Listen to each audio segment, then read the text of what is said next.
You know, when we're a kid and we're born into this world, we are literally fucking brand new computer out of box. There's no software on that thing at all. Yep. It's just, you are just full consciousness, love and awareness. Like, that's all you are. You don't know if you're a boy, a girl. Yep. You don't know even what you are. You don't know who your parents are. You don't know what your name is. You get given all of that stuff. Everything you get given. So we get given fear. We get given these beliefs. We get given, when you go to school and you be a good boy, you get a gold star. Yeah. So what do you think that does when we get older? That's right. So when we don't feel validated until we work to buy that new car that makes us feel good for a fucking day. Yep. Or we get given, like a pay rise. Good job. Yep. You're a good boy. You can do Perfect that. way to put it, bro. And it's like we search for all this shit outside of us. Fuck, once I get that, I'll be happy. Yeah. Once I get that, I'll be happy. But it's not the fact that you're searching for that thing. You're searching for the emotion that thing gives you. Yeah, it's right, that feeling. Yeah. Yep. So why can't you have that feeling before you get it? Why can't you sit there? Because you know what that feeling is. That's right. That's why you're trying to get the exactly thing. right. So why can't you sit there in the morning and give yourself that feeling? Yeah. Because once you have that feeling, you no longer need that thing. So then when you've got that feeling, that thing will just come. It will just happen because you've already felt it. Yeah. The law of attraction. Yep. Absolutely.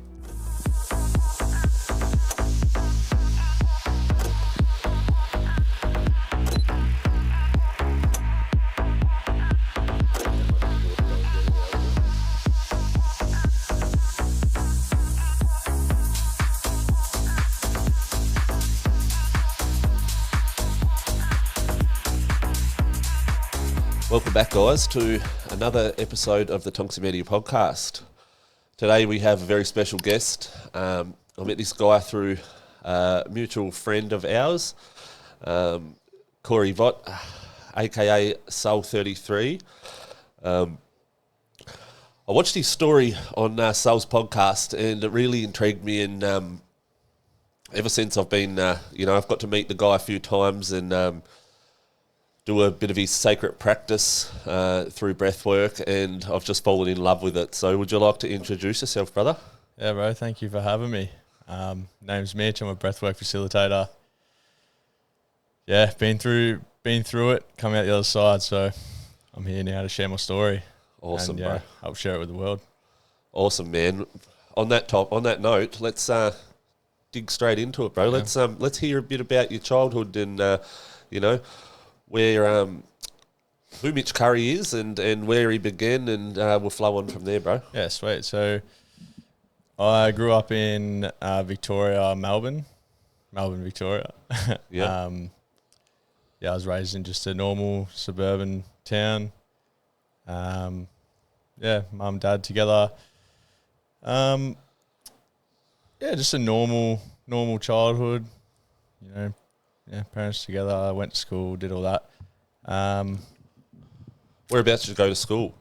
I went to school in Kilsyth Primary School and Lillooet High School.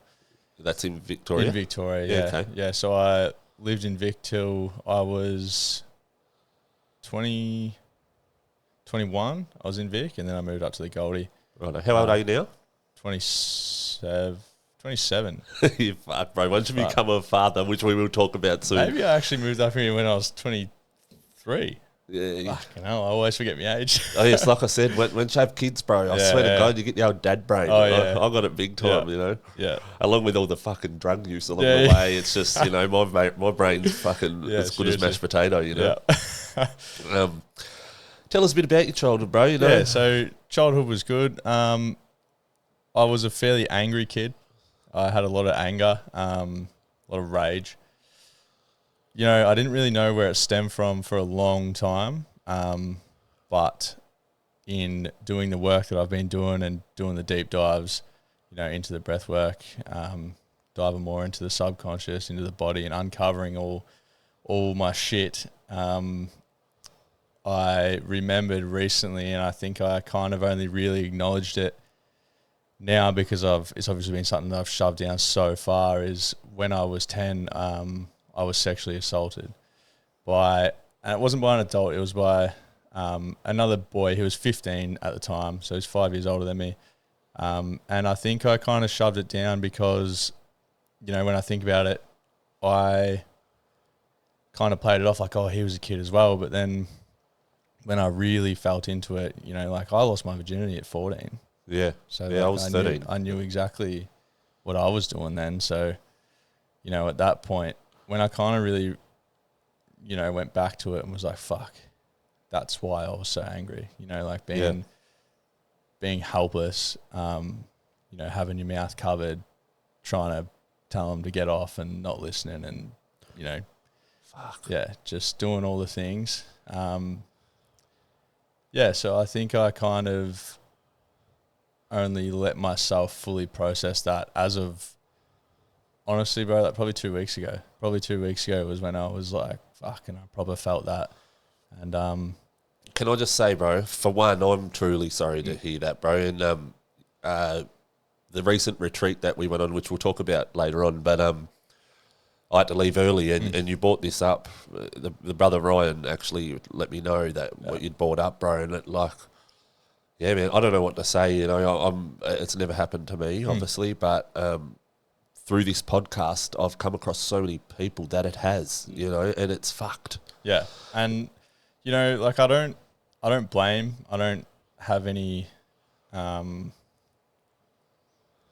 There's no like judgment, no bad blood to this person, but like, you know, like what did he go through to do it, to do that? Like it doesn't come from nowhere. It comes from something. So, you know, we're not born with those instincts. We're not born to like just grow up and do that type of shit. Like there's always something behind everyone's motive, and it's always, you know, some trauma that's gone within them, that's happened to them, that they've decided, you know, they've created beliefs and things around, and then they, you know, like that stuff happens, and then they think that's normal, and then, you know, they just goes on and until someone creates a change. Yeah. But so there's no resentment towards it. You know, I try to look at the positive outcomes in everything. Like as fucked as it is, like I'm kind of grateful it happened because, fuck, like look where I'm at now. Like I can openly say that happened, and I can share my story, and hopefully it resonates with more people that can, you know, feel it and come out with it and know it's okay. Like it, bro, like shit happens. It's life. You can hold on to it and create pain within yourself. Can I ask, is that something you've done? Obviously, you've only just sort of come out with it. Yeah. You know, leading up to a couple of weeks ago, is that something that it's always been there, you've thought about here and there, or or did you forget about it? Nah, so I did forget about it for a while, for like a few years, and then the only person that I ever told was my partner now. So I've been with my partner for 7 years now. Yep. And she's the only person I told. So after obviously I told her, it was something that would come up sometimes. Yep. But it wasn't something that would like ponder on me. It was always like, it'd just randomly pop up. And I'd be like, fuck.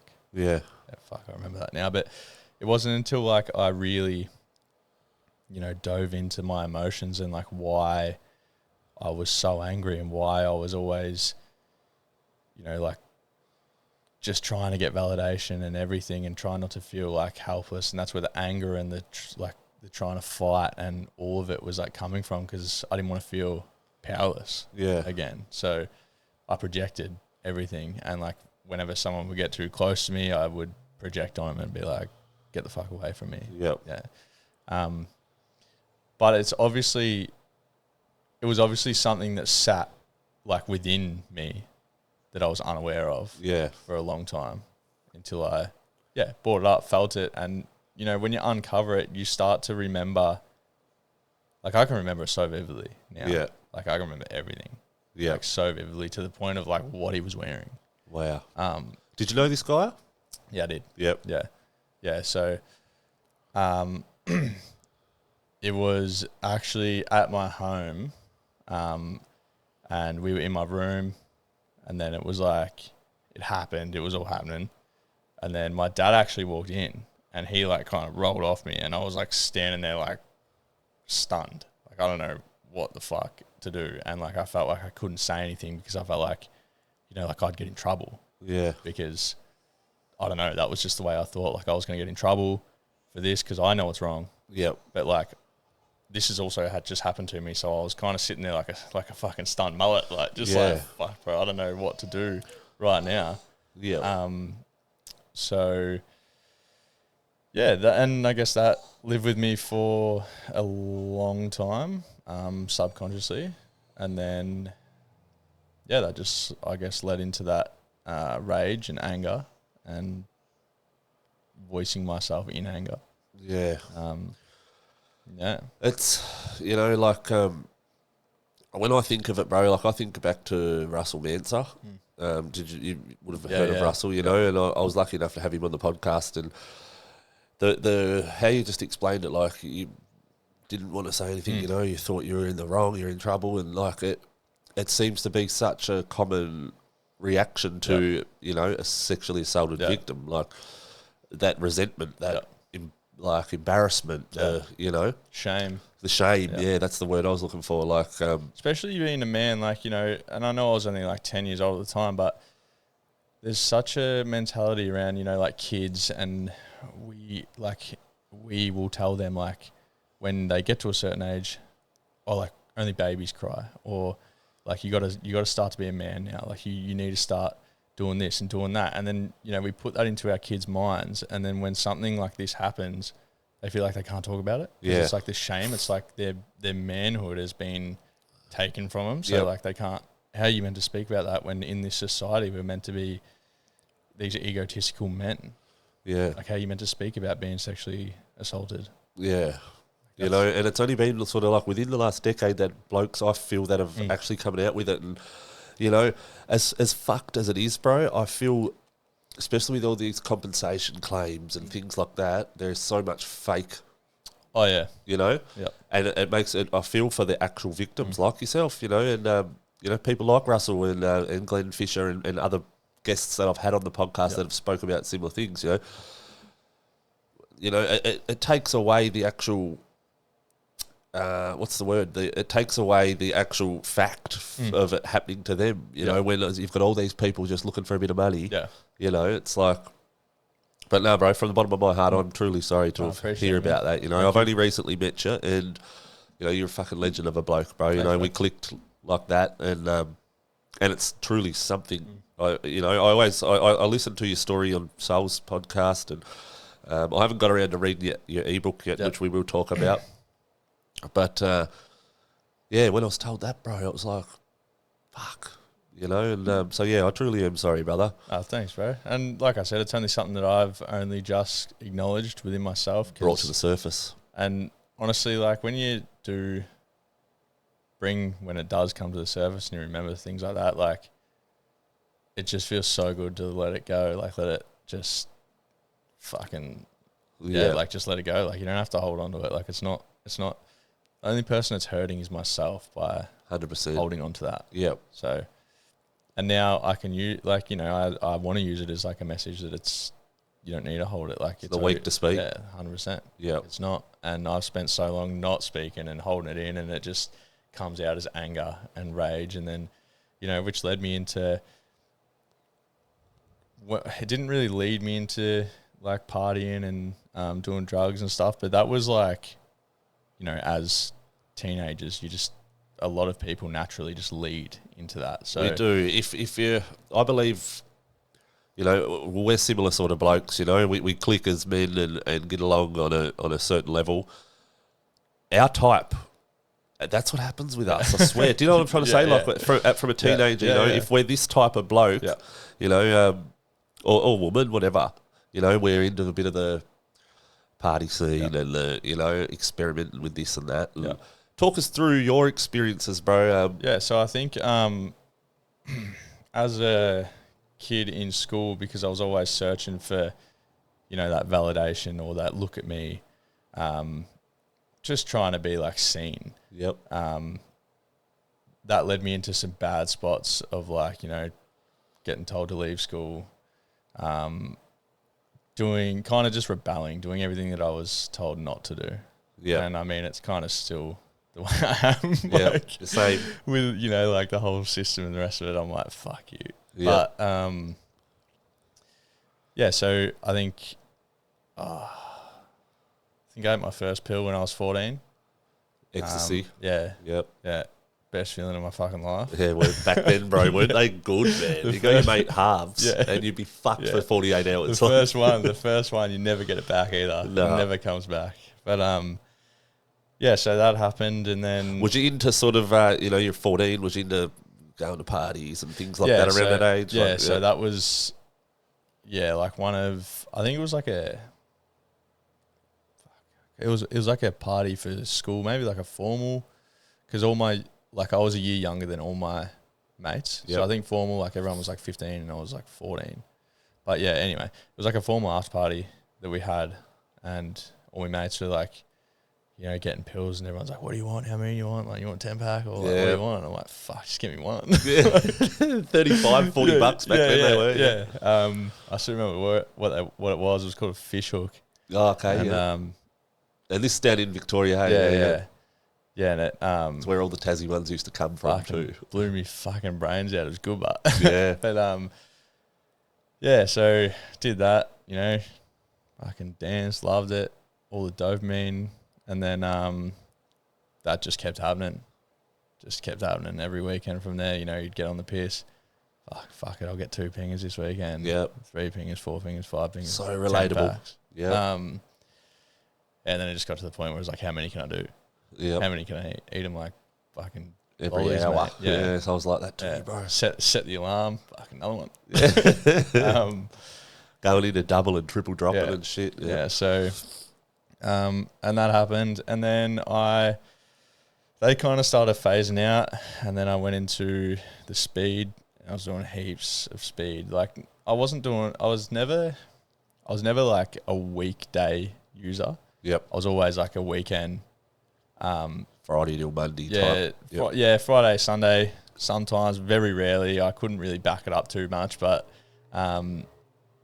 it just went, to speed, and then speed phased out and went into the coke, and then that's when the speed I'd have like pretty bad come downs, but the coke I enjoyed it because I could still like function like a normal human being as I thought, and it started as fun, and it was like, I look back at it now, and it was like at that point in time, I was only, I thought, genuinely happy when I was snorting coke. Yep. So like Monday to Friday, I was just like, fuck this. Yep. Like I hate work. I hate my job.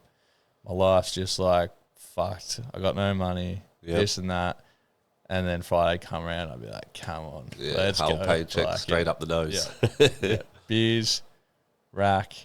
And it's fucked now because it's so normalised. Yeah, bro. But it's so like, you have your beers, your coke, and then you go out and you buy more beers, and then you're fucking buying shit for like chicks to try and impress them. They don't give a fuck. Yep.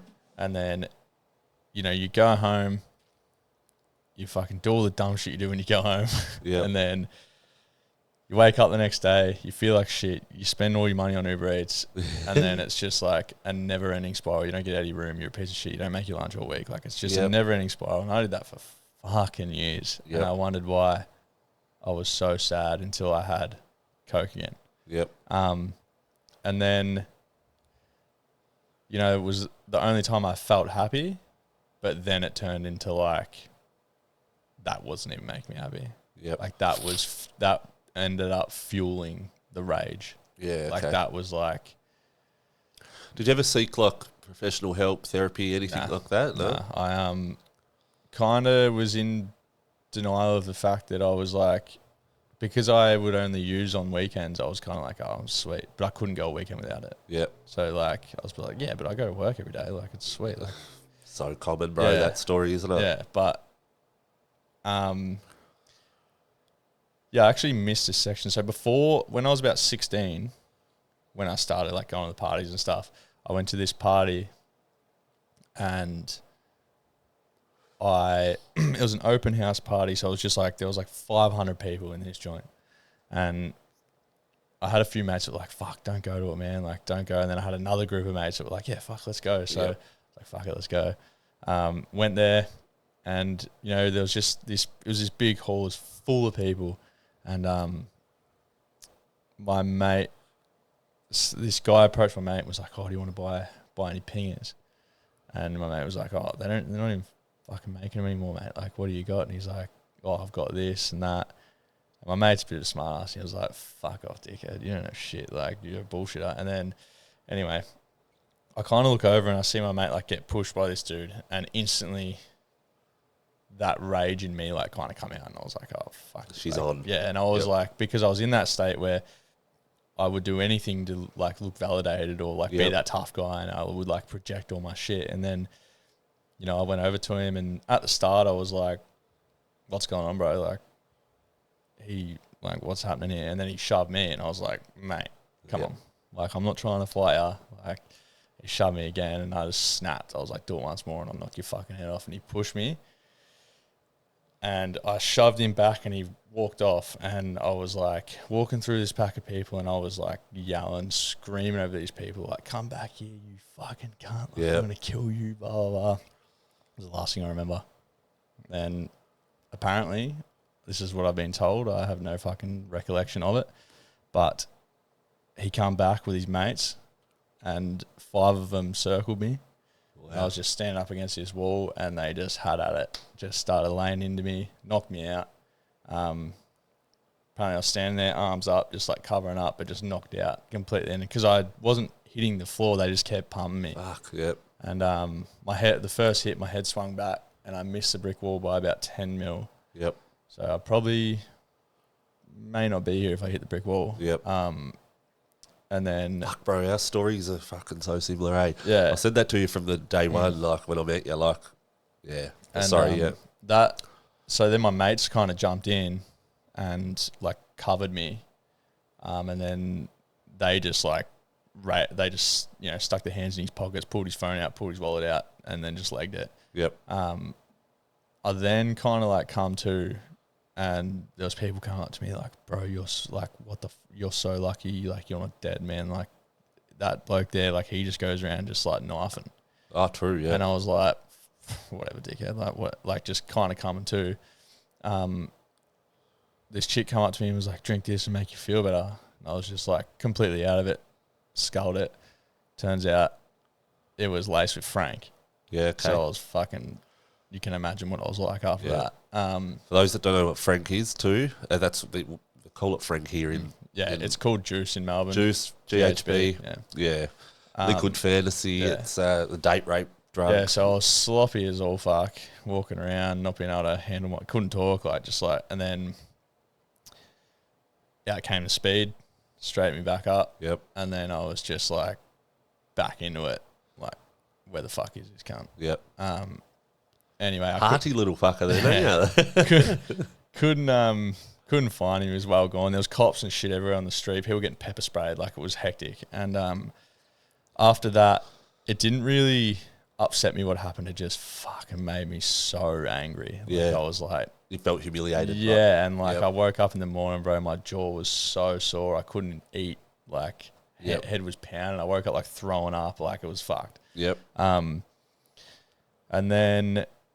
Yeah, so that just, like, fucking infuriated me more. And then, for the next probably 10 years until 9 years, I just spent the time being that angry guy. Everyone, that dude that I projected, like, don't fuck with me.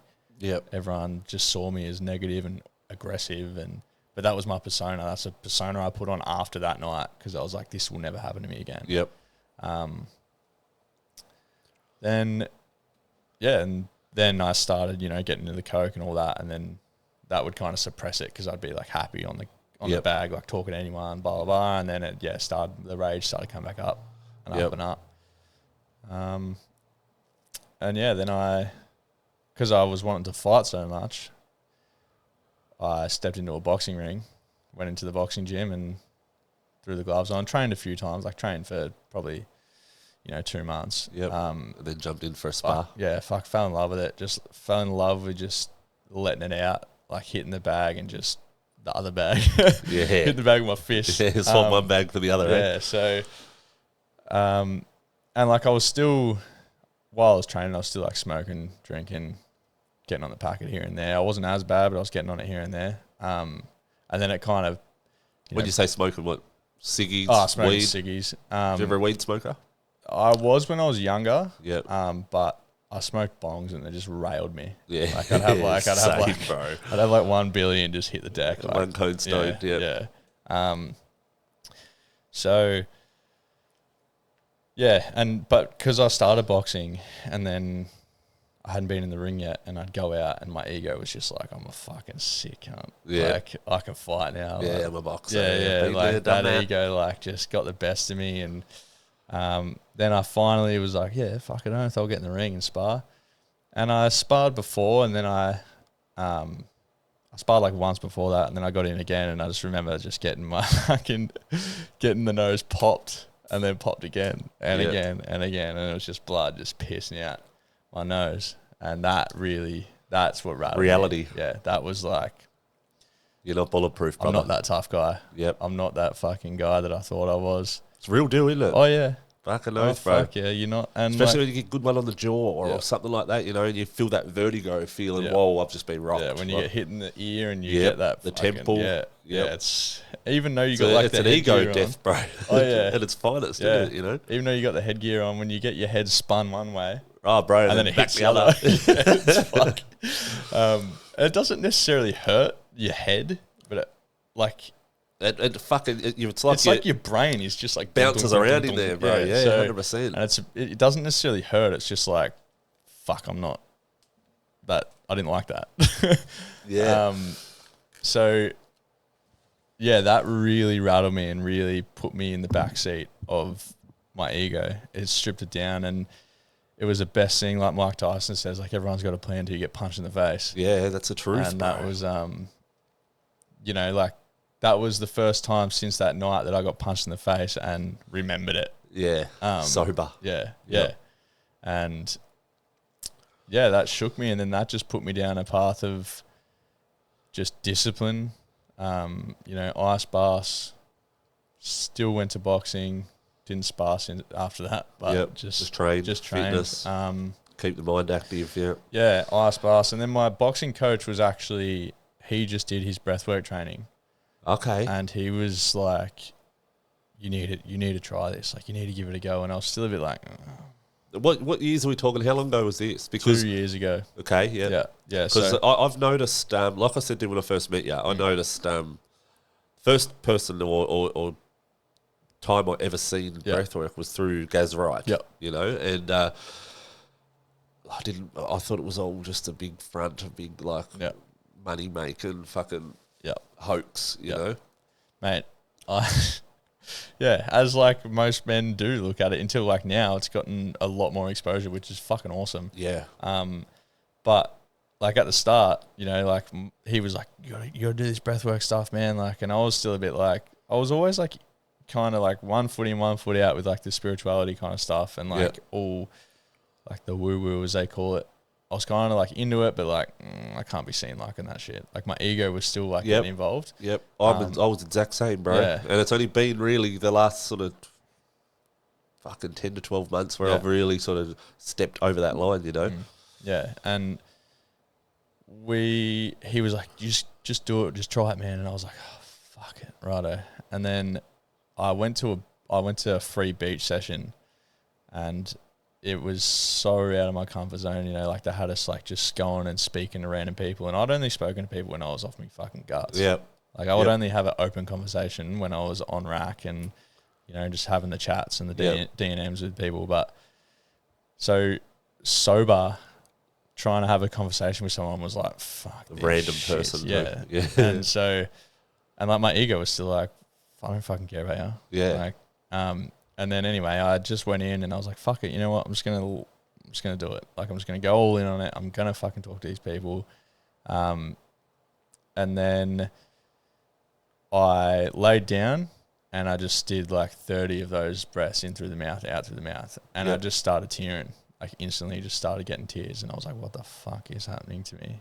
Like what is going on? And then we jumped in an ice bath, and for a fucking very long time I was like, I feel on top of the fucking world. Yeah. Like When you say a very long time, what afterwards? A very long time. Nah, so it had been a very long time sober since I felt that way. Gotcha. Yeah. And then when I did that, I was like, holy fuck. And I was like going to like all my mates, like, this is fucking sick. Like, you got to try this. Like, I feel fun. They're like, bro, what the fuck's gotten into you? And I'm like, this shit. Like, this shit. And then anyway, they had an event on the next day, and it was a paid for event. It was a 4-hour event. And I seen the videos of, you know, the blokes rolling around and screaming and yelling and carrying on. And I was like, fuck off, man. Yeah, bro. That's how I felt too. Yeah. I'm not going to lie. Yeah. Like, and to be honest, it hasn't happened to me yet. So I'm still a little bit like, could that really happen to me? Do you know? It fucking can. Yeah, bro. Yeah, so, 100%. Yeah. I believe in it 100%, but I'm still,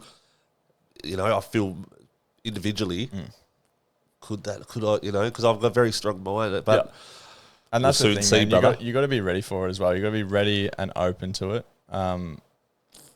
It's like the whole thing that the way I look at things now is you can never say something can't happen because you haven't experienced it. No. So like, you know, when people say, fuck this, I had a vision or I saw this, like when people are like, no, you didn't. Yeah. Like, what do you mean? Yeah. Where do you get that, you know, from to be able to say what do you mean I didn't?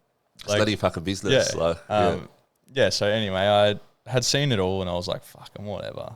Like, this is fucking bullshit.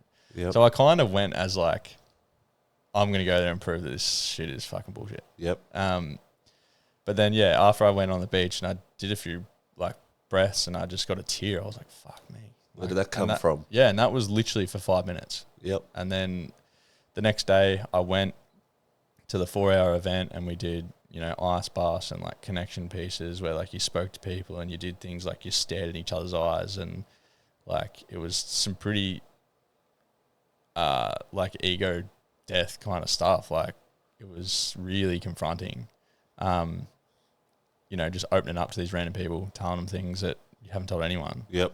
And then, we laid down and started breathing for an hour. And I just remember, like, sitting there, breathing, like, fuck, this is not happening. Like, but I just felt like my chest was, like, so tight. Like, I was going to have a heart attack. Like, I was like, fuck, I'm a bit nervous. And I just kept breathing. And then I just went. I don't even know where I went. Yeah. But I just remember. That's what me. Yeah, like I went tingly, bro. Yeah. I got the tingles real bad. Like, almost like I was hyperventilating. Yeah. Like I was about to pass out. Yeah. That sort of feeling. Or when you, as you know, like when you've been knocked out and you come back to and all your lips and cheeks and your fingertips and it's all that pins and needles sort of feeling. So what happens is. That's what's going to be my question. Talk us through the process of breath work and the meaning behind it and what to expect. Yeah, so I mean, when you do the purpose of it, when you do the breath, like there's so much different like types of breath work. So the breath work that like kind of gets displayed on social media now is like the mouth breathing, the in and out the mouth, the holotropic, the transformational, and that is purely trauma release, letting go of emotions. So your body holds everything your mind forgot or forgets. Yep. So when we do the holotropic or the transformational breathing, we're breathing like that, that constantly. We shut off our prefrontal cortex of our brain, which is like our thinking mind, our logic, and our monkey mind that's just like coming up with all these thoughts and all this stuff that holds everything down. And we drop into our reptilian brain, which is the feeling brain, where all your emotions are, where all your feelings are stored. And because we don't have our monkey mind that's like, don't feel that, don't feel that, it just all surfaces and it just all starts to come out. You allow yourself to feel it all and everything you've held in. And when your body starts to like shake and tremor and sometimes convulse, that is that stuck energy in your body that hasn't moved for so long. It's letting out. So when, I don't know if you've watched like Natural Geographic, like animals and stuff like that. So I love that shit. There's this specific video where it's like, I think it's like a tiger and it might be like a deer. I think it's a deer. And the tiger attacks the deer and it like grabs it by the neck, and the deer instantly disassociates, so it just goes like numb. Yep. So it's like, the best way to put it is like, you know, when you're like watching a show or something and there's like a woman that's being raped and she's just like laying there and she's like not in it. Yep. You see them, they're just... She's disassociated. So that's what the moose does, and it disassociates so it doesn't feel the pain, and it's just like, all right, I'm going to die, I'm not going to fight. So when you go into your stress response, you fight, you flee, or you freeze. Yep. So they're your three. And so you either do three or you go full disassociation. So the deer was like, I'm going to give up.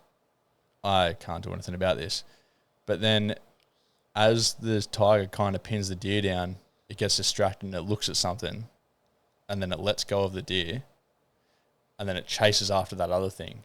Yeah. So the deer is still laying there, like disassociated, but then when it comes to, it stands up and it shakes.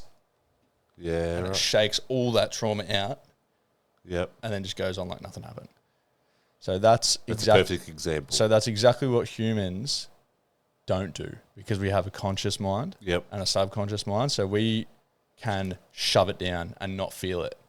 We can just go, fuck that happened, whatever, shove it down, it doesn't matter, man up, fucking have some concrete, get over it. It's just the common way of being a man, isn't it? But then it stays there. Yep. And then it creates your triggers, your beliefs around things. Yep. So like, if I get put in this situation, this is going to happen. So then that's when you project, when you get angry at people, like when that kind of something like that happens, your body goes, this is the response we need to get out of this situation. Yep. So when we do perfect sense, when we do the breath work and we let go of that thinking mind, we allow our body to shake and let all that trauma out. And then like when you come out of the breath work, a lot of the time you can feel a bit like, oh, fuck. Exhausted. Yeah, like I just, because you've stirred up a lot of shit, and a lot of the time you can come out and be like, I feel fucking awesome. Yeah. Like that's what happened to me the first time. I like shook, convulsed, cried, screamed. My heart, like my chest, went from like feeling like I was going to have a heart attack to just like open. Wow. And I come out of it, and I, as I said before that, I couldn't even speak to a random. After that breath work, I stood up in front of 50 people and was just like, I am a fucking new person. Like, yeah, wow, bro. Yeah, like it was fucking insane. Goosebumps. And then it's just led me on like this trajectory of sharing my story, uncovering, like non-stop uncovering, just becoming like addicted to uncovering all my shit. Yep. And just becoming better and putting myself in difficult situations, doing ice baths, like, because I don't do ice baths for recovery. I do them purely for mental resilience, because when I'm standing on the edge of that fucking ice bath and I'm like, I don't want to do this. I don't want to do it, yeah. I'm like, fuck off, bitch, you're doing it. Yeah. So, and, you know, like when you're in the ice, you can't hide. Like you're in there and you're like, holy fuck. And like if you can regulate yourself in freezing cold water, when it comes to crunch time out in the world and something triggers you, you're going to be able to regulate yourself. Yeah. Because you stress yourself out getting in the cold. Like you instantly go into that, oh, fuck, I want to get out. Down. You're like, I want to get out. Yep. But if you sit in it and you can bring calm to yourself, then when people do shit outside of that, when you're in the real world and something triggers you, you're like, whatever, dickhead. I don't fucking care. Yeah, wow. Yeah. So that's why I do, the ice baths, breath work every morning, journal, gratitude. I was a very negative person, so now it's a must for me to do gratitude. I need to, tell myself that I am grateful. And I genuinely am grateful now. Yeah. So much. There's so much. You can go so deep into it. Yeah. But besides the trauma stuff, like breathwork even, it's so unspoken about, but like even, breathing through your nose is so important. Like not mouth breathing, like 100% of people. It's a big killer of mine, bro, too. And like, as you know, I'm about to have an operation on my nose. So I haven't been able to breathe through my nose for at least 10 years. Yeah. I fucking guarantee you when you have that operation, your whole moods and everything will change. Yeah, wow. And see, I'm only just sort of getting myself to, like, for the first time in fucking 20 years, bro, I haven't been medicated. Yeah. I'm balanced in every aspect of my life. It's balanced. Do you know what I mean? Like balanced to a certain degree. Yeah. But yeah, it's just I can't breathe through my nose, bro. You know, but like I said, for the first time in my life, I'm unmedicated. Yeah.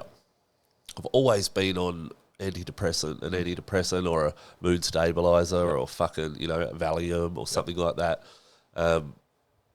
Led to believe that I need it, you know, and now I got to a point where I'm like, I don't fucking need it, bro. I'm happy. You don't, man. No. You don't, like... It's all a big fucking... money grab. Yeah, bro. Perfect word. Yep. Yeah. Perfect way to put it. You never get unsick. No. You never deal with it. You just Band-Aid it. Yeah, it's exactly right. Yeah. You never... And don't get me wrong. It definitely helps some people. Yeah, but it helped me for a lot of years too, but it only temporarily. But it still becomes reliant. Yeah, that's right. It's temporary fix to all the fucking shit that I'm led to believe I have. Yeah, you know what I mean. Yeah. When realistically, it put a bit of willpower in there, and you know, a bit of positive thinking and all that, and it's all fucking just a mask. Yeah. Do you know what I mean? Yeah, and we all wear masks. We all constantly wear masks to fit in or to, you know, not feel those feelings again. Yep. So, like, you know, when we're a kid and we're born into this world, we are literally a fucking brand new computer out of box. There's no software on that thing at all. Yep. It's just, you are just full consciousness, love, and awareness. Like, that's all you are. You don't know if you're a boy, a girl. Yep. You don't know even what you are. You don't know who your parents are. You don't know what your name is. You get given all of that stuff. Everything you get given. So we get given fear. We get given these beliefs. We get given, when you go to school and you be a good boy, you get a gold star. Yeah. So what do you think that does when we get older?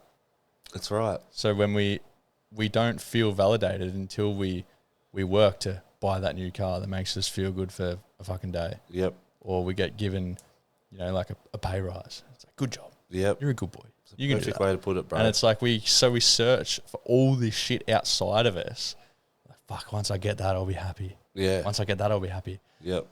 But it's not the fact that you're searching for that thing. You're searching for the emotion that that thing gives you. Yeah, it's right, that feeling. Yeah. Yep. So why can't you have that feeling before you get it? Yeah. Why can't you sit there? Because you know what that feeling is. That's right. That's why you're trying to get the thing. Exactly right. So why can't you sit there in the morning and give yourself that feeling? Yeah. Because once you have that feeling, you no longer need that thing. Yeah. So then when you've got that feeling, that thing will just come. Yep. It'll just happen because you've already felt it. Yeah. The law of attraction. Yep. Absolutely. Yep. And you know what, bro? I learned that, you know, I've implemented that into my life ever since I was in jail, so about 6 years ago, you know. Still learning along the way, but like today, like for example, not today in general, but like to this date, I know how to do that, bro. Yeah. You know what I mean? And I've only learned more and more along the way how to do it. Like you said, even like there's a book I read in prison. It's called The Secret. Mm. Have you read that? Yeah. That's where I learned it, bro. And it's you know, it just teaches you all that what you've just said, but even like little examples like when you're excited for something to happen and I can't wait. You keep telling yourself you can't wait. It'll never come. Exactly, bro. Yeah. You feel like it's already happened. Yeah. You know, and you know, and it's there because then people, when you say like, oh, I can't wait, you're telling your brain that you can't. Yeah, but you also like become addicted to that feeling of. You get excited because you can't wait. Yeah. So you are constantly waiting because you're so excited because you can't wait. Yep. So you stay in that. Sense. So then when it gets closer, you subconsciously push it away because then you go back to that. I can't wait. Yep. Like, yeah, it's fucking crazy. It is, bro. It is. And when you start to get your head around it and learn, it's fucking magical, bro. 100%, bro. Like just the mind is.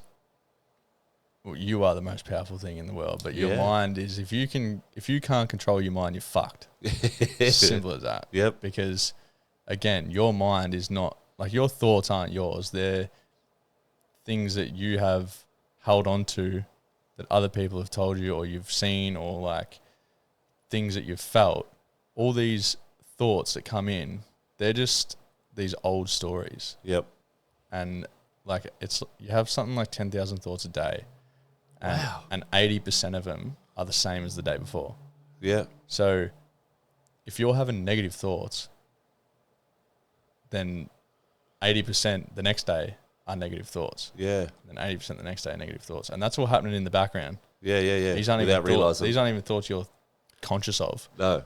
So like we need to learn to, so I started about maybe like 6 months ago. Yeah, 6 to 8 months ago, I had a coach and he taught me like a reframing technique where every single time I would have a negative thought, so I become very aware of my thoughts at this point. Yep. And every time I would catch myself with a negative thought, I'd write it in my phone notes, and then right underneath it, I would write the opposite in a positive way. Yep. So then every single time that thought come up, instantly in my brain, I think the positive one. Yeah, okay. So then it would start to rewire my thought process. So then 80% of my thoughts from the day before are now positive. Yeah, wow. Or like I'd sit in the car and I think positive thoughts, or every time I'd have a negative thought, I go, Yep. Or like, why am I having that thought? Like, that's a fucking weird thought. Yeah, yeah. Like Just see, that happens to me a lot, bro. And I don't even talk about it or bring it up even to the missus or anything, you know. It's like, but I actually brought it up to her yesterday, you know, and like, this ain't a fucking sympathy story or anything like that, bro. This is a God's honest from my heart, the truth, right? And it's happened a few times lately over the last few weeks. I've been visualising my death, bro. Like, I don't know what it is. I haven't looked into it or anything. I only mentioned it to Beck yesterday. And like I said to her, for fuck's sake, don't think I'm trying to be, you know, like I'm being completely honest. Like, little things like for example, just driving out to pick my daughter up the other night. It happened.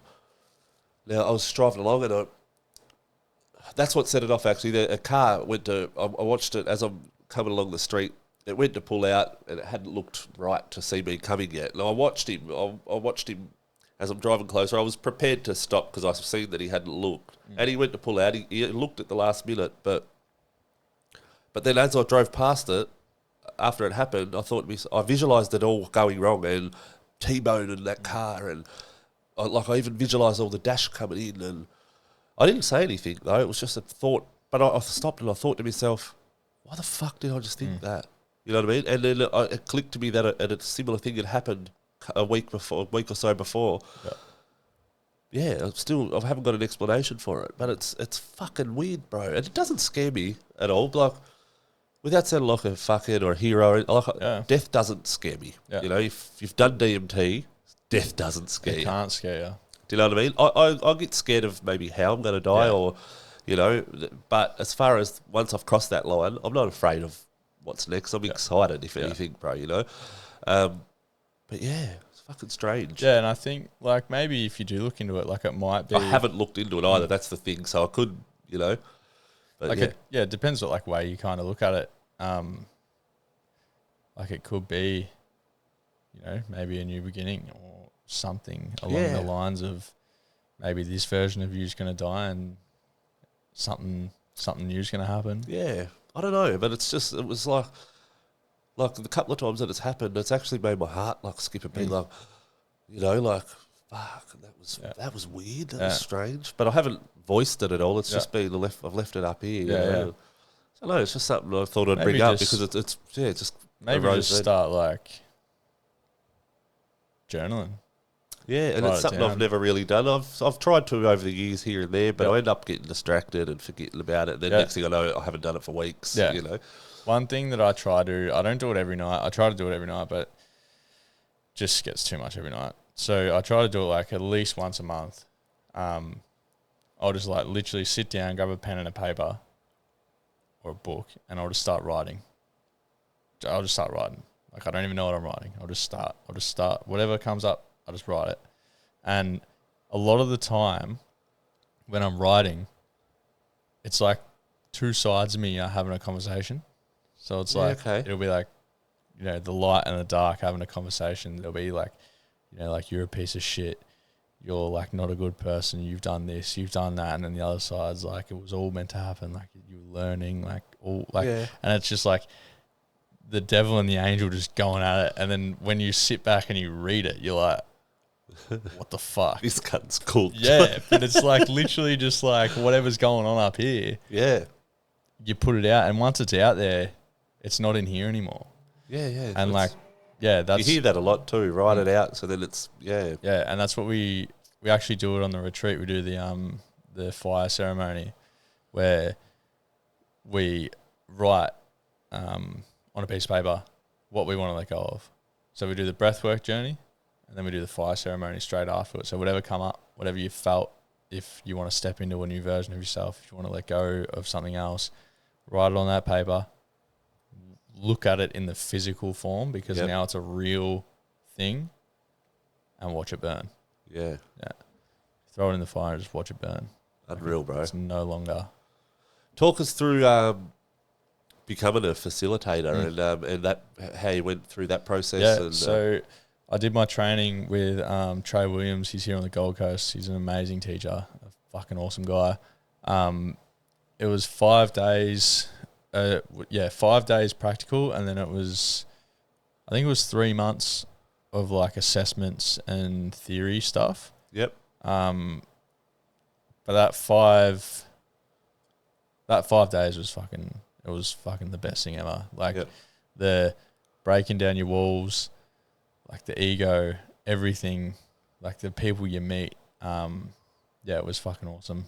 Yep. Honestly, watching like the first time seeing someone lay down and like do the breath work, and me actually seeing it and like how the body moves and like the way people can, convulse and the feelings that come up, it was fucking confronting. Like I was like, holy fuck. Yeah. I don't know if I can hold space for that. Like that's a lot, but it's super powerful when you learn to hold space and you learn like the energetics of the body, how the body reacts to like certain touch and where to touch to bring up, to help the trauma move through the body.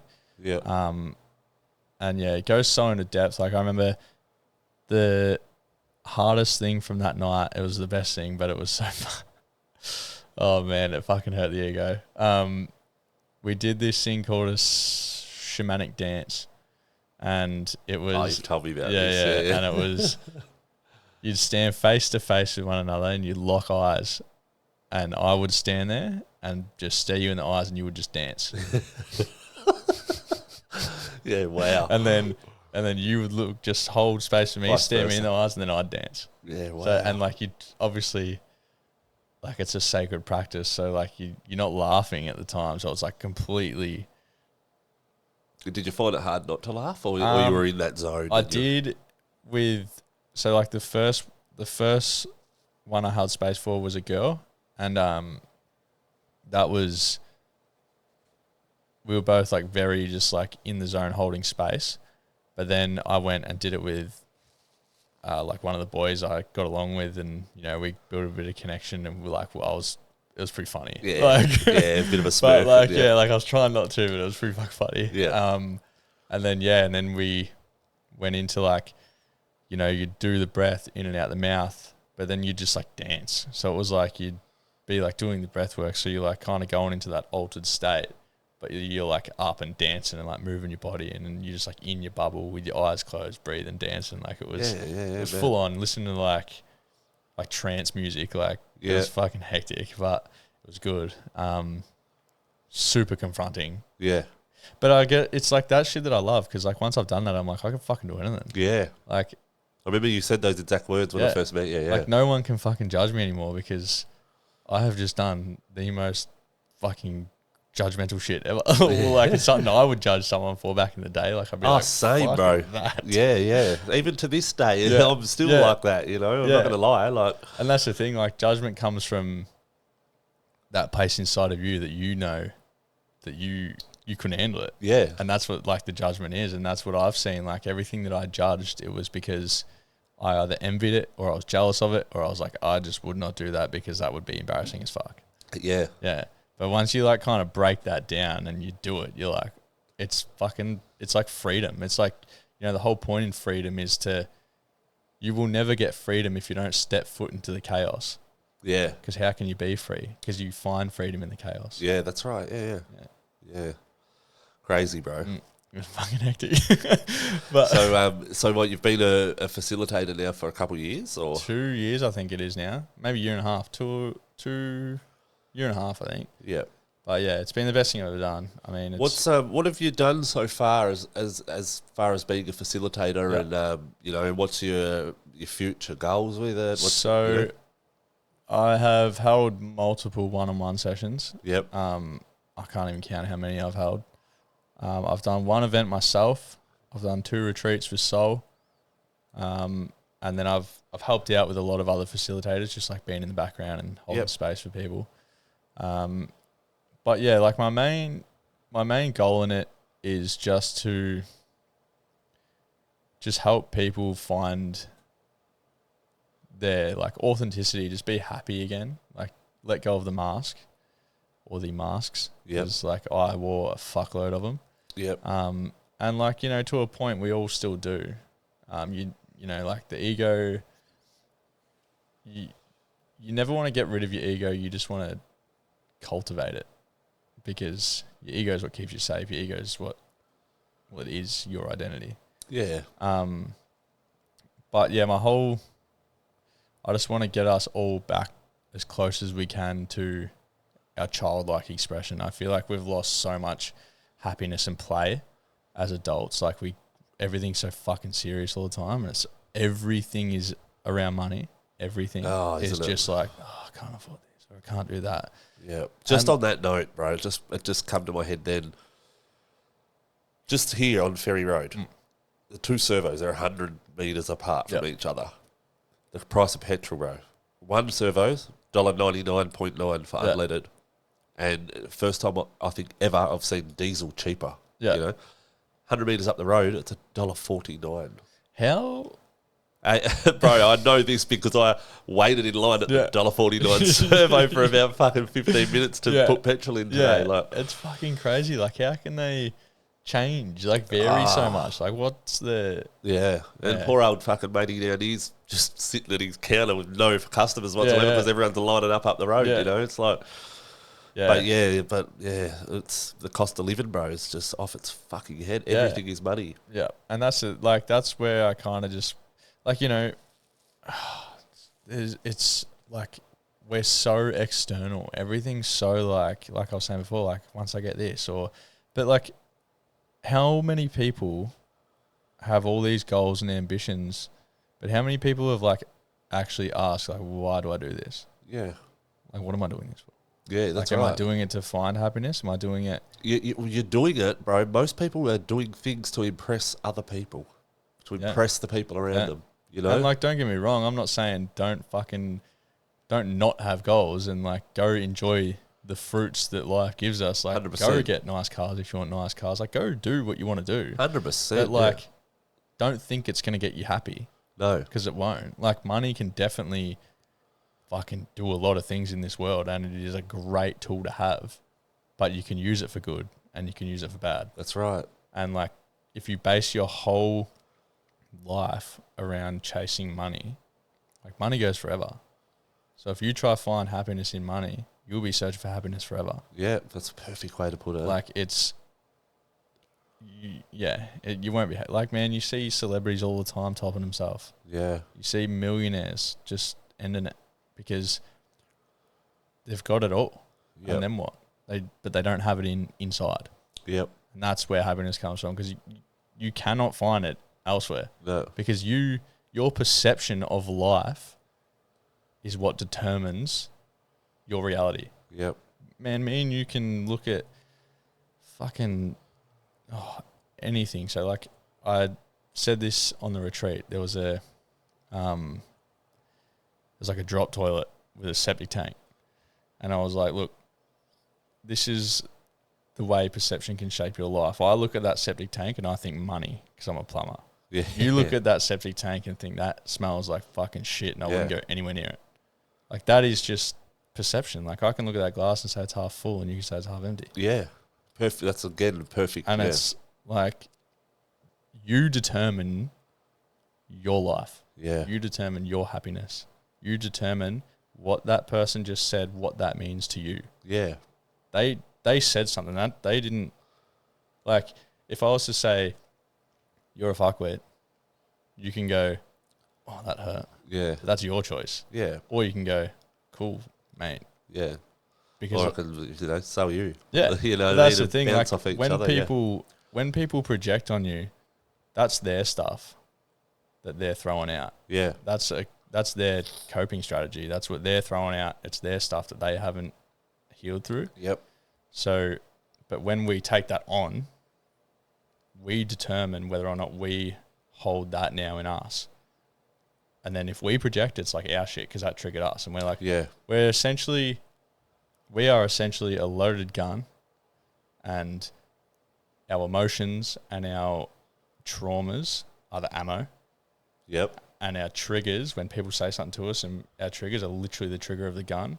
And when we outburst is like the gunshot. Yeah. So when I've got something to say, like, if I felt I makes so much sense. Yeah, like if I was saying that, like, if I felt unworthy and you said to me, oh, you could never do this, I'd go, fuck off. Don't fucking say I can't do that. That is like, or like, who are you to fucking say that? That's you hitting my unworthiness trauma. Yep. You hitting a trigger, me pulling that trigger and shooting you. it back, yeah. Yeah. Yep. So that's you hitting my unhealed shit. Perfect example right there, okay? You know, I've just jumped back into social media, hardcore. Yep. Every day I'm dropping videos, you know. The fucking negative, the percentage of negative people out there is fucking crazy, bro. It'd be up there around 30 to 40%, I reckon, when you're putting positive stuff out, you know. For example, I was robbed there recently, you know, downstairs, the basement got robbed. And, bro, like, I've always been that one to, you know what I mean, say something, bro, and I'll come back at you tenfold, you know what I mean? Or throw a punch and I'll throw 10 and knock you out, you know? That sort of guy, which clearly, as you've just said, that's my inner fucking, you know. Because what causes that?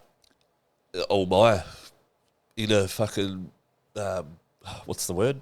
All my inner demons and fucking traumas, I guess. Like, all my unworthiness. Yeah. And I understand that now because, you know, like, that was an example, that the video I put up about Matey Robiners, you know, and the negative comments, like, there's 3 or 4 people on TikTok because the video went full viral, hundreds of thousands of views. There's over 1,000 comments on there on TikTok, right? And I don't even read comments, bro, you know, unless I'll get a notification and it's somebody that I follow, I'll get a notification and I'll reply back or whatever. But there's literally conversations going on between people during in this comment feed, and like there's like one guy on their fake profile, no followers, no nothing like that. One guy saying, like, you know, those garage doors were easy to get into, and my daughter loves your bike, and it's too much information to it for them not to know who I am or not to have had something to do with it, you know. And just recently, you know, I went through all the comments. Like I said, they were coming through that, you know yourself, when a viral video goes off, you can't catch them all your comments, right? And I'm going through them, bro, and I felt it fucking building up. And, you know, I was like, because, bro, the old me, like, I would have, before I even put a video out, I would have already known your name, where you live, what you drive, you know, where you work, and I would have had you, and I would have had all my stuff back, and you would have been in hospital, you know. But, you know, since moving here to the Gold Coast, away from all the toxic fucking relationships and whatever, I've learned to push that aside, I guess. It's still there, don't get me wrong, you know. If I push comes to crunch, man, I'll back my fucking self and trust I'll go off like a fucking helicopter, you know. But I've learnt, like you just said, those people that have been negative, that's their issues, you know what I mean? And it makes me feel good when I think of it that way. Do you know what I mean? Like, I when I think, it makes me feel sorry for them. You know? Yeah. Like, say what you want. Nothing can hurt me. You know what I mean? I just feel sorry because you're really taking that time out of your life to comment negative shit because you're not happy. Yeah. Like, you know what I mean? I don't know. It was just a perfect example, you know, of... because it literally just happened the other day. I went through the comments and I seen, and bro, I boiled up. I thought, you fucking little cunt, you know? But, yeah, I guess I've just got a lot of work still to do on myself, I guess. Like, We all do, man. Yeah. I do too. It's not, fuck.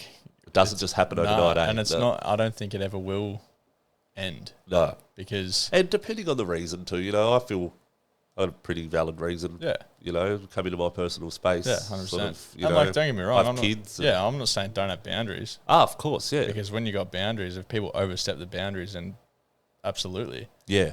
But I mean, it's like things like, you know, when you get cut off in traffic, instantly we go, you fucking dickhead. Bad for it, But it's bro. like, why? Yeah. Like, we learnt that. Yeah. I learned that off me dad. Yeah, we learnt that from somewhere. Yeah. So it's like, that's just a learnt trait.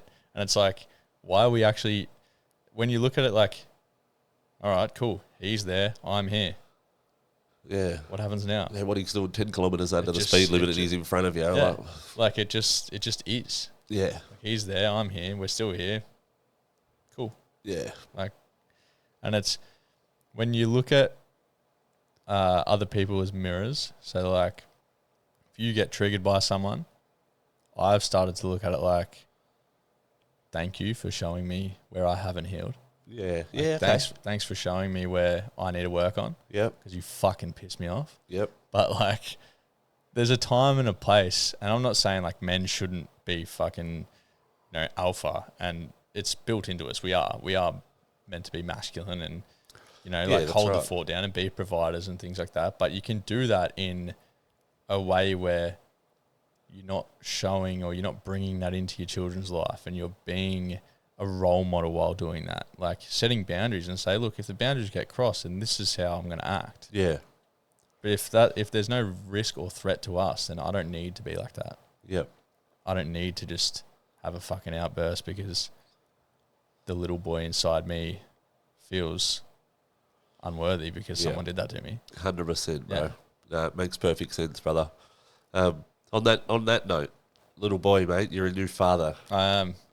Talk us through that, bro. How's that all going? I know you've been through a It's good. It's bit of a struggle. Yeah, he's put me through the ringer, but that's another thing. Like, that's exactly right. Like, he is here to show me where I haven't healed. Yep. Like, he has set me off at some points, and I'm just like, what do you want? Like, what are you crying for? Yeah, like, what are you fucking crying for now? But now, like, I kind of, there's a small space between, you know, that build up and then the reaction. Yep. Where you can fucking, and it all happens within a split second. But if you can get in there and just like take a breath, it's like, fuck, like, why am I doing that? Yep. Like, what is him screaming and me screaming back? What's it achieving? He's just going to scream louder. Yeah. And it's just going to piss me off more. Yeah. And nothing's going to fucking, like, nothing is going to come from it. Yep. Except me being pissed off and him fucking screaming. Yep. And a fucking bad headache. Yeah. Yep. Yeah. So, yeah, like, I think it's been so hard because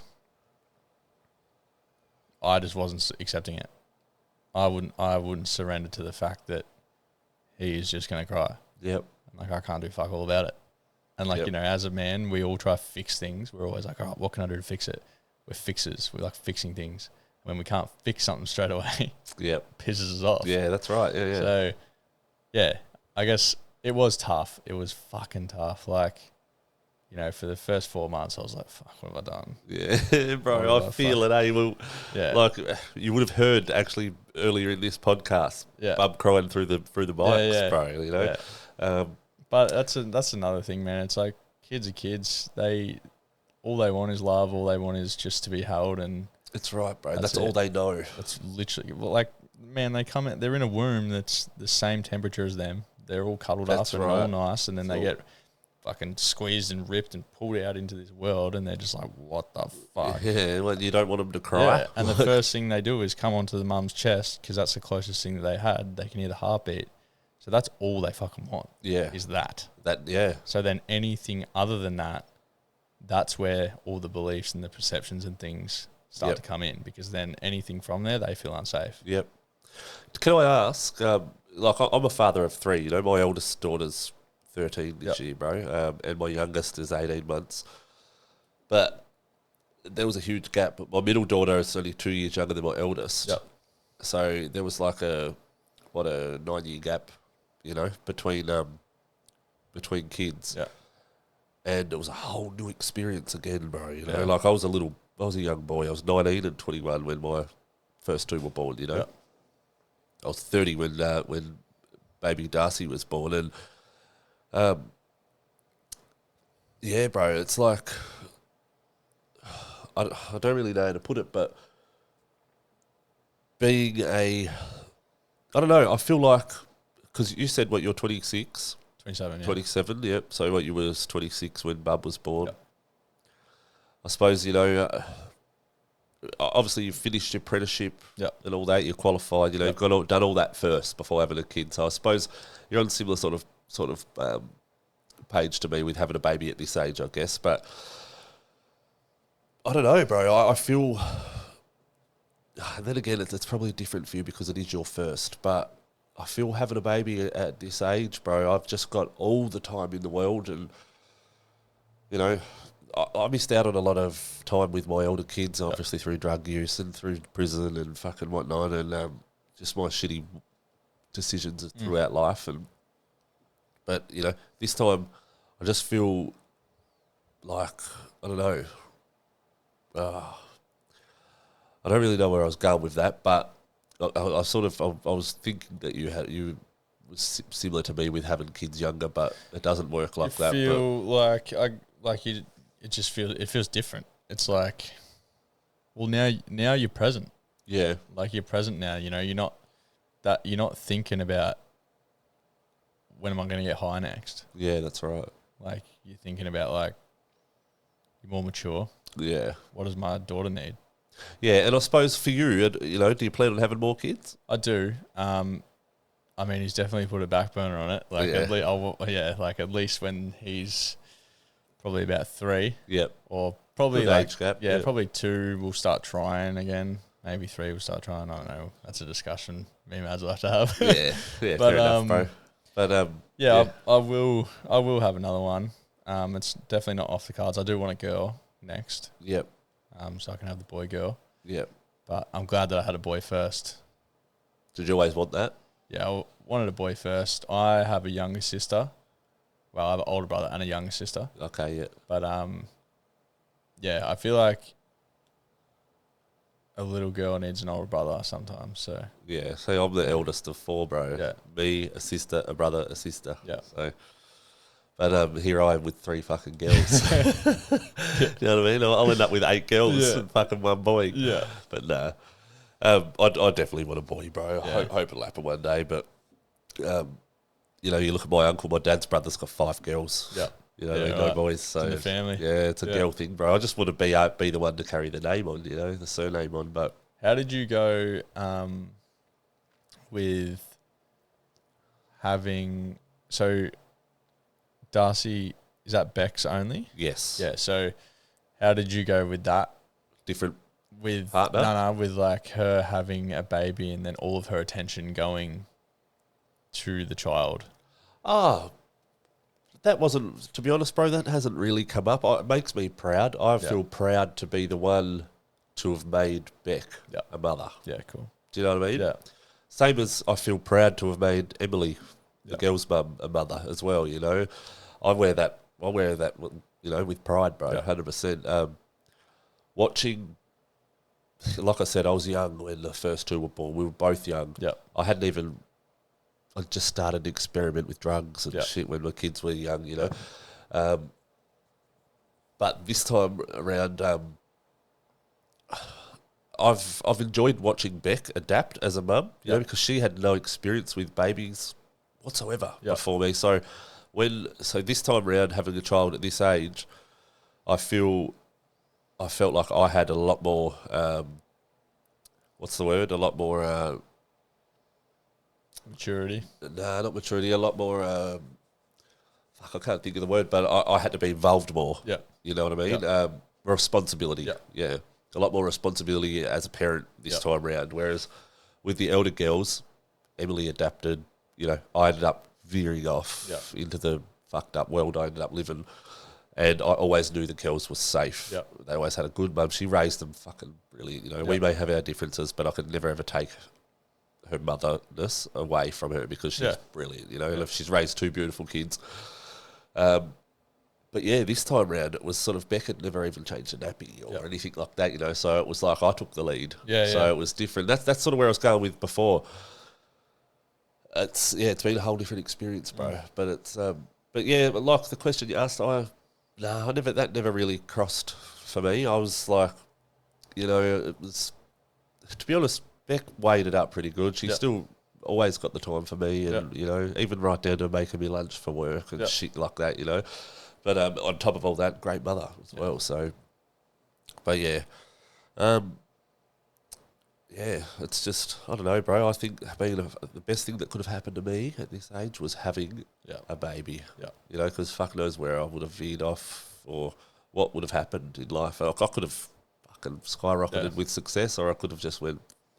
And that's the thing. We'll never know. That's right, bro. So it was supposed to happen, obviously, you know, because it's grounded me again. Like, it really has. But yeah, it has. There's a couple more things I want to talk to you about, bro, before we wrap it up. Yeah. You've recently dropped your ebook, bro. Yeah. Tell us a bit about that and where to find it and things like that. Yeah, so if you... I'll throw your little handle up on the screen. Yeah, if you just jump into the bio on my Instagram, there's just a little link tree. Yep. It'll be in there. What was the purpose behind that, bro? Was it to get, you know, talk us through? Pretty much everything I've just said is in there, except in the book I've put in like questions, like prompts, I guess, to ask yourself.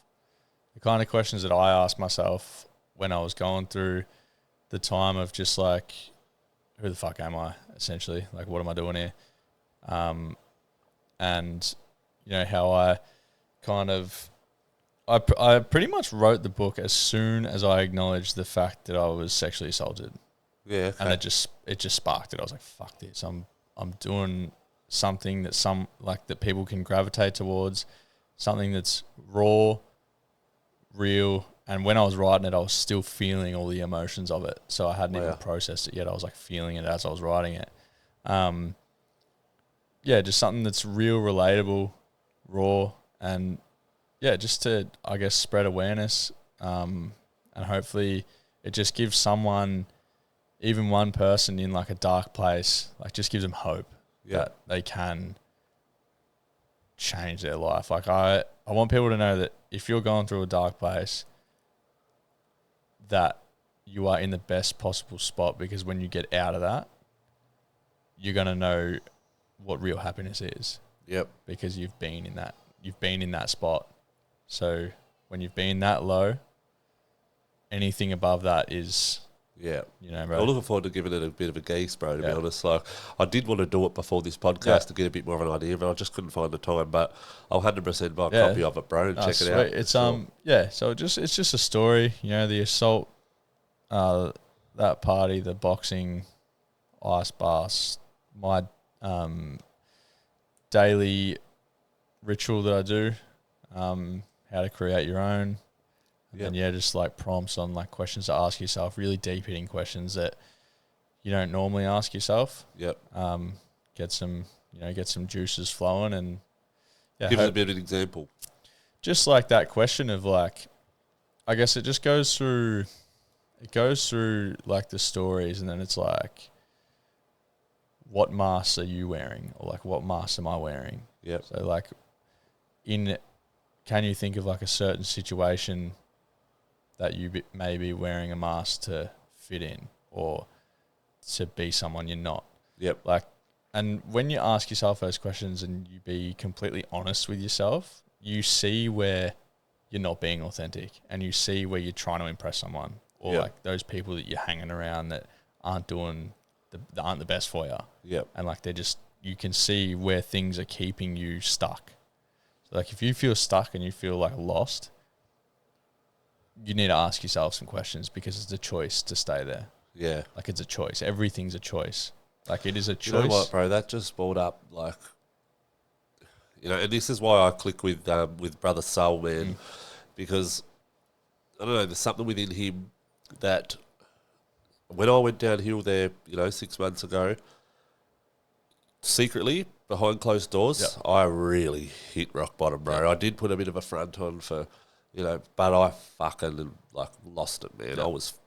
I didn't see a way out, And, like I said, Beck had left and gone back to Tassie and whatnot, and I had a mate here for a week. He'd left, and reality hit me, bro. I was like, what the fuck, I'm head to toe in debt with drug dealers. I've got all these drugs and shit here, and I was just using, fucking poking holes in my body and everywhere, I was fucked.